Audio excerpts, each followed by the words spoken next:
De retour donc sur ce plateau, nous sommes dans la deuxième partie de Bonjour Vacances. Comme je vous le disais aujourd'hui, vous l'avez réclamé et il est là pour vous, pour votre plaisir. Dr Seringue, il est l'auteur de cette œuvre. On découvre.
Le nom en dit long, l'accoutrement a suivi et la vidéo vous a fait découvrir ce web humoriste dont je parlais au début donc, de cette émission, Dr Seringue. Bonjour et bienvenue encore une fois, Dr Seringue, qu'on ovationne, cher public, histoire de le mettre bien. On ovationne pour Dr Seringue. Alors, tout à l'heure, au début de cette émission, je faisais le sondage pour savoir si le public connaissait Dr Seringue. Bien évidemment, il y en a qui te connaissaient. Mais pour ces personnes qui ne te connaissent pas, qui est Dr Seringue? Ah, si tu veux aller en langue locale, il n'y a pas de souci. Il y a problème ou l'eau? Ok. Et je peux dire Dr Seringue, c'est Dr Seringue. Est-ce que ça c'est le français ou bien c'est le... Ok, d'accord, vas-y. Donc Dr Seringue, c'est Dr Seringue. Ok, d'accord. En temps de moi-même, je suis infirmier. Ok, dans la vraie vie? Oui, dans ma vraie vie, je suis infirmier. Ok, d'accord. Donc, au début, je travaillais avec Toto. Ok. Après 2 bacs. Ok. Et j'étais le manager de 2 bacs avant. Tu étais le manager et le manager est devenu lui-même humoriste. Est-ce qu'on peut dire que c'est l'artiste qui a contaminé son manager ou je ne sais pas si la contamination était comme ça, mais en tout cas raconte-moi, on a envie de savoir. Comme tu l'as dit, l'artiste a contaminé le manager. Ok, d'accord. Donc c'est grâce à ces efforts que moi aussi j'avais l'idée de faire le truc là. Et un beau matin, je me suis réveillé bien. Docteur Seringue là. On dit, docteur là, tu vas prendre Seringue pour piquer. Donc c'est dit docteur Seringue. Et notamment sur les réseaux, je jouais l'handicapé. Oui, exactement. C'est une question justement qu'on voulait te poser dans cette émission. Est-ce que c'est un jeu d'acteur, c'est un rôle que tu incarnes ou est-ce que dans la vraie vie tu es vraiment un handicapé, mais tu décides de ne pas prendre ça pour vraiment une faiblesse, pardon, ou voilà, un frein à ces œuvres-là que tu veux exprimer? En temps normal, je ne suis pas un handicapé. Ok, d'accord. Alors, retenez dans cette émission Bonjour Vacances sur la TV7 que Dr Seringue, ce qu'il joue, il ne l'est pas dans la vraie. Voilà. Et je le fais juste pour défendre les droits des handicapés. Ok, d'accord. Parce que, arrivé à un moment, c'est comme si il y avait un patient qui était venu chez nous. Il marchait bien avant. Okay. Et il avait fait l'accident. Et grâce à ça, ou bien avant ça, là, il y a beaucoup de personnes qui l'ont détesté. Okay. Ses amis même l'ont détesté. Et quand il arrive dans le quartier, c'est comme si il voulait les déranger, quoi. Or, les handicapés aussi ont leurs droits. Ok. Tu vas voir, dans certaines de mes vidéos, je dis les handicapés aussi ont leurs droits. Au moins, on doit essayer de leur donner du plaisir. Quoi. Exactement. Parce que quelqu'un qui n'a pas le bras, qui n'a pas le pied, on ne néglige. Et c'est de l'originalité que tu as mis parce que justement, il y a des personnes qui se retrouvent dans ces situations de handicap. Et moi, ce que j'ai envie de savoir, c'est qu'est-ce qui te motive tous les jours quand tu poses ta caméra et que tu as envie de faire un tournage? Tu sais, dans la vie, et TikTok là, c'est pour faire plaisir aux gens. Et il y a certaines personnes maintenant là, quand ils prennent leur portable pour voir TikTok là, au moins ça les soulage. Et surtout les gens qui sont à l'étranger, ils rentrent du boulot, ils restent dans leur chambre, c'est le portable qui les soulage. Mais au moins toi aussi tu vas penser à faire quelque chose pour voir est-ce que ça peut guérir quelqu'un quelque part. Et c'est pour cela. Vu que le rire est thérapeutique à la base, tu veux juste mettre la joie au cœur des gens et tout ça. Alors, d'accord. Alors, comme je le disais, dans le public aujourd'hui, vu que les gens savaient que tu serais là, que tu ferais partie des nôtres, je ne sais pas si vous avez des questions pour Dr Seringue. Derrière, est-ce que vous avez des questions pour Dr Seringue? Victoire, est-ce que tu as une question pour lui? Passez le micro à Victoire, s'il vous plaît. Bonjour, Dr Seringue. Oui, bonjour. Un peu plus fort pour qu'il puisse t'entendre. C'est possible? D'accord.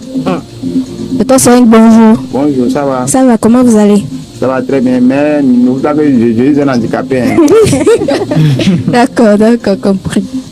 Ok, moi j'ai une toute petite question pour vous. Oui, c'est laquelle? Bon. Où trouves-tu ton inspiration pour créer tes vidéos? Je crois que sa question est la suivante. Dr Seringue, où trouves-tu ton inspiration? C'est la question de Victoire pour toi. Mon inspiration, est-ce qu'on le trouve quelque part? Le fait que... Est-ce que c'est inné? Tu as vu faire tes parents? Ou je ne sais pas, comme tu l'as dit tout à l'heure, dans l'idée ou dans l'optique de montrer que l'handicap n'est pas un vice, tu veux juste conscientiser la population. Ok, l'inspiration quand je suis en face de la caméra ou bien quand j'ai envie de faire TikTok. Victoire, l'inspiration quand il est en face de la caméra ou quand il a envie de faire TikTok. Ça vient juste comme ça ou bien vous êtes là, bon vous pensez que vous allez faire TikTok? On le fait comme ça, je vais l'aider. Ok, le truc que je vais faire un essai. Moi je suis ici et je peux marcher comme je veux. Mais si on me met la caméra et je suis dans mes habits là, ça me donne et je change en même temps comme ça. Tu vois. L'exclusivité, nous l'avons sur Bonjour Vacances de voir donc Dr Seringue à l'œuvre. C'est très exclusif ça. Hein? Merci beaucoup à toi. Si on fait comme ça vient comme ça. Mais si je marche comme ça, mais c'est comme si maintenant la salle, ça me vient des fois si je marche. Alors dans la vraie vie, tu as parfois envie de marcher comme un autre. Si je marche en chemin comme ça, les gens me voient, ils disent que c'est Dr Seringue ça. Et le pied alors. Super. Alors, est-ce que quelqu'un d'autre a une question pour Dr Seringue? Charles, tu as peut-être une question? Passez le micro à Charles, s'il vous plaît. Oui. Merci beaucoup. Déjà, je félicite Dr Seringue pour son inspiration. Oui. Déjà, il a donné certains thèmes ou bien des solutions pour ceux qui sont des handicapés de nos jours, pour qu'ils puissent voir la vie d'une nouvelle façon. Donc, ma question premièrement, c'est que pour Dr Seringue, quel est dans sa vie, quel est la mauvaise souvenir de sa période, quoi. Ok, d'accord. Donc, je voulais qu'il m'explique un peu sur ce détail-là. Alors, je vais te refaire ça comme ça, Dr Seringue. Alors, je pense que Charles a envie de dire quel est le plus mauvais souvenir que tu gardes donc de ta carrière, on peut dire ça, de web humoriste. Quelle est une anecdote peut-être que tu as envie de nous raconter? Vas-y. Ok, je peux dire que le showbiz, ça fait mal. Si tu veux rester dans le showbiz, il faut avoir le cœur. Ce qui m'a un peu touché, c'est qu'un beau matin, j'étais venu au bureau comme ça, je voulais m'asseoir et on m'a appelé que ma maman est tombée au marché. Ok. Et le matin, j'ai pris le portable, j'ai appelé ma soeur. En allant, je suis allé, j'ai vu ma maman. Ça a fait vraiment 3 semaines et maman est décédée. Oh. Alors, franchement, désolé pour cette nouvelle et vraiment que le Seigneur l'accueille. Vraiment dans ses mains. Alors, on ne parle plus de choses tristes, d'accord? On ne parle plus de choses tristes. Alors, docteur Serein, bilan positif ou négatif? Bilan positif. Positif, positif toujours, n'est-ce pas? Alors, est-ce que tu as un mot de fin ou est-ce que tu as un message pour toutes ces personnes qui te regardent? Et bien sûr, dans ce public, il y a des personnes qui te soutiennent, je n'en doute pas. Est-ce que tu as un mot pour eux, un mot de fin? Ok, et je voulais juste saluer mes fans parce que sans eux, nous, on n'est pas là. Et je salue aussi ma maman de là où elle est. Je l'aime beaucoup.